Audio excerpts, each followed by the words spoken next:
Gra Crystal Caves miała swoją premierę 23 października 1991 roku.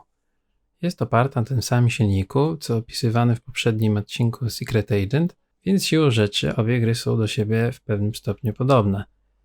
Wydawać by się mogło, że Crystal Caves, jako gra wydana wcześniej, powinna być mniej rozbudowana niż Secret Agent. Tymczasem jest dokładnie odwrotnie. A to dlatego, że development Secret Agent zaczął się wcześniej. Przy Crystal Caves pracował też nieco większy zespół, dzięki czemu gra ma znacznie lepszą oprawę graficzną. No dobrze, wystarczy już o Secret Agent. Jeśli ktoś ma ochotę słuchać więcej o tej grze, to niech sobie obejrzy poprzedni odcinek. Tymczasem wracamy do Crystal Caves. Jest to również gra platformowa. Tym razem, zamiast wcielać się w rolę super tajnego agenta walczącego z jakąś strasznie złowieszczą organizacją, kierujemy losami pospolitego farmera, który chce uzbierać fundusze na swój własny biznes. Jak zapewne się domyślacie, chce to zrobić zbierając kryształy w jaskiniach. Żeby nie było zbyt przaśnie, nasz bohater, Myllo Stimwitz, jest farmerem kosmicznym, a rzeczonych kryształów szuka w jaskiniach na obcej planecie. Fabuła ma w Crystal Caves znaczenie drugorzędne, więc nie warto się nad nią szczególnie rozwodzić. Trzeba jednak odnotować, że w przeciwieństwie do Secret Agent, Crystal Caves ma intro, albo przynajmniej coś, co jej przypomina. Zresztą zobaczcie sami.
Crystal Caves wyszła w formie 3 epizodów w modelu shareware. Pierwszy epizod był i nadal jest dostępny za darmo, podczas gdy za kolejne 2 trzeba już zapłacić. Przy czym dzisiejsze ceny są znacznie korzystniejsze od tych z 1991 roku. Podobnie jak w Secret Agent, każdy epizod Crystal Caves funkcjonuje na zasadzie osobnej aplikacji. Widać, że i tu też nikt nie bawił się w osobne ekrany tytułowe. Poszczególne epizody różnią się tylko podtytułami. W obrębie każdego epizodu mamy do przejścia 16 etapów, które wybieramy przemieszczając się po kopalni. Teoretycznie więc to od nas zależy, w jakiej kolejności będziemy je przechodzić. W tej pozornej wolności kryje się jednak pewna zasadzka. Otóż wejścia do 2 etapów w obrębie trzeciego epizodu znajdują się w miejscu, z którego nie da się już wyjść. Jeśli więc spróbujemy je przejść zbyt szybko, nie będziemy mogli kontynuować rozgrywki. Jest to dość fatalne niedopatrzenie, które może spowodować, że całą grę trzeba będzie zaczynać od początku. Sam miałem tą wątpliwą przyjemność, więc lojalnie uprzedzam. Rzeczone etapy trzeba więc przechodzić na samym końcu, przy czym zagadką pozostaje to, w jaki sposób bohater opuści potem kopalnię. W obrębie każdego etapu mamy do wykonania jedno zadanie. Trzeba zebrać wszystkie kryształy. Zbieranie innych przedmiotów, otwieranie skrzyń czy zabijanie wrogów to nieobowiązkowe, choć dobrze punktowane atrakcje. Dodatkowo po uderzeniu w niektóre platformy też dostajemy punkty. Zupełnie jak w Mario. Jeśli więc zależy nam na dobrym wyniku, to warto stukiwać głową co się da. Jakkolwiek dziwacznie mogłoby to zabrzmieć.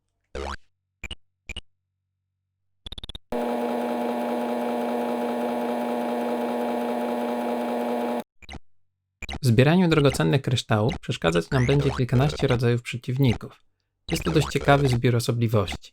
Mamy dinozauropodobne jaszczury, węże, wielkie pająki, ptaki, nietoperze czy pancerne gąsienice. Są też przeciwnicy skrajnie dziwaczni. Kule plujące flegmą, skaczące jednookie larwy, gluty ignorujące grawitację czy biegające beczki uzbrojone w paralizator. Najbardziej odjechany jest jednak zielony stwór rzucający w nas gałkami ocznymi. Czego jak czego, ale fantazji twórcom nie sposób odmówić, choć w kilku przypadkach widać inspirację wcześniej wydanymi grami. Nasi przeciwnicy nie tylko różnią się wyglądem, ale i sposobem walki czy słabymi punktami.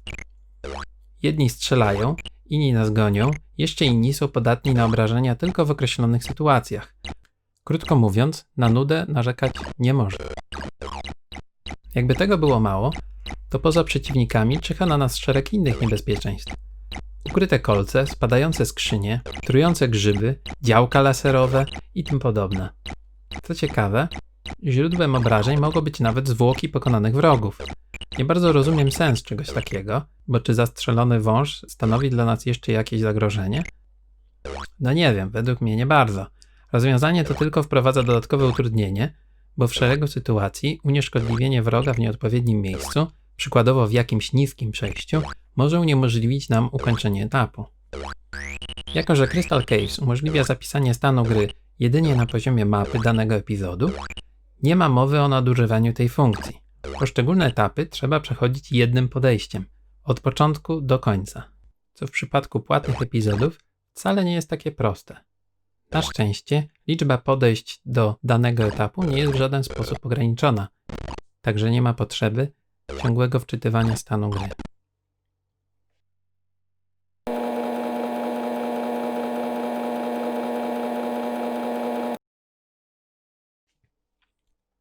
No dobra, zbieramy kryształy, strzelamy do wrogów, unikamy pułapek, co jeszcze? No więc przełączamy przełączniki. W Crystal Caves, podobnie jak w Secret Agent, występują trzy typy drzwi: czerwone, zielone i niebieskie.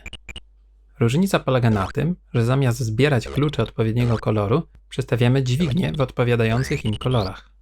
Klucz w obrębie etapu możemy za to znaleźć co najwyżej jeden i nie służy on wcale do otwierania jakichkolwiek przejść. Mając go w ekwipunku, możemy za to otwierać skrzynie ze skarbami. Jeśli więc zależy nam na dobrym wyniku punktowym, warto z tej możliwości skorzystać. Poza przełącznikami, które otwierają drzwi, są też takie, które uruchamiają bądź wyłączają urządzenia. Przy ich pomocy można na przykład uruchomić windę lub wyłączyć działko laserowe. Przełączniki te nie są w żaden sposób opisane, więc dopiero przełączając je możemy się przekonać, co tak naprawdę robią. Jakby tego było mało, to w obrębie paru etapów funkcjonują też włączniki światła. Takie etapy zazwyczaj zaczynają się w ciemnościach, co stanowi dodatkowe, kolejne już zresztą, utrudnienie, bo pierwsze co trzeba zrobić, to ostrożnie zlokalizować włącznik światła. No chyba że chcemy cały etap przechodzić po ciemku. Są też etapy rozgrywające się w jaskiniach grożących zawaleniem. Objawia się to w ten sposób, że z góry ciągle lecą na nas kamienie. Musimy więc w każdej chwili być gotowi do wykonania szybkiego uniku. Przeciwwagą dla tych wszystkich utrudnień jest szereg bonusów, które możemy zebrać. I tak, możemy zjeść grzyba, który da nam nadnaturalną moc, dzięki której będziemy zabijać dowolnego wroga przez dotyk. W tym miejscu warto jednak pamiętać, że niektóre grzyby są trujące i zabiją nas natychmiast po ich zjedzeniu. Możemy też zebrać czasowy upgrade broni, dzięki któremu każdego wroga będziemy mogli wykończyć jednym strzałem.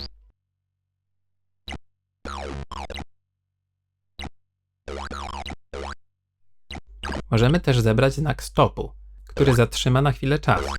Wrogowie przestaną się ruszać, woda przestanie kapać itd. Co ciekawe, do tak zatrzymanych wrogów nie będziemy mogli strzelać. Wraz z zatrzymaniem w czasie stają się dla nas fizycznie niedostępni. Innym ciekawym bonusem jest czasowe odwrócenie grawitacji, które powoduje, że przez krótki okres czasu nasza postać będzie chodzić wyłącznie po sufitach. Co ciekawe, zmiana zwrotu grawitacji wpływa tylko na naszego bohatera. Wszyscy wrogowie pozostają na swoich miejscach.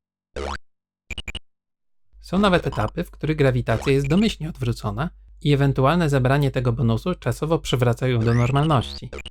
Bardzo ciekawy i sprawnie wykorzystany mechanizm.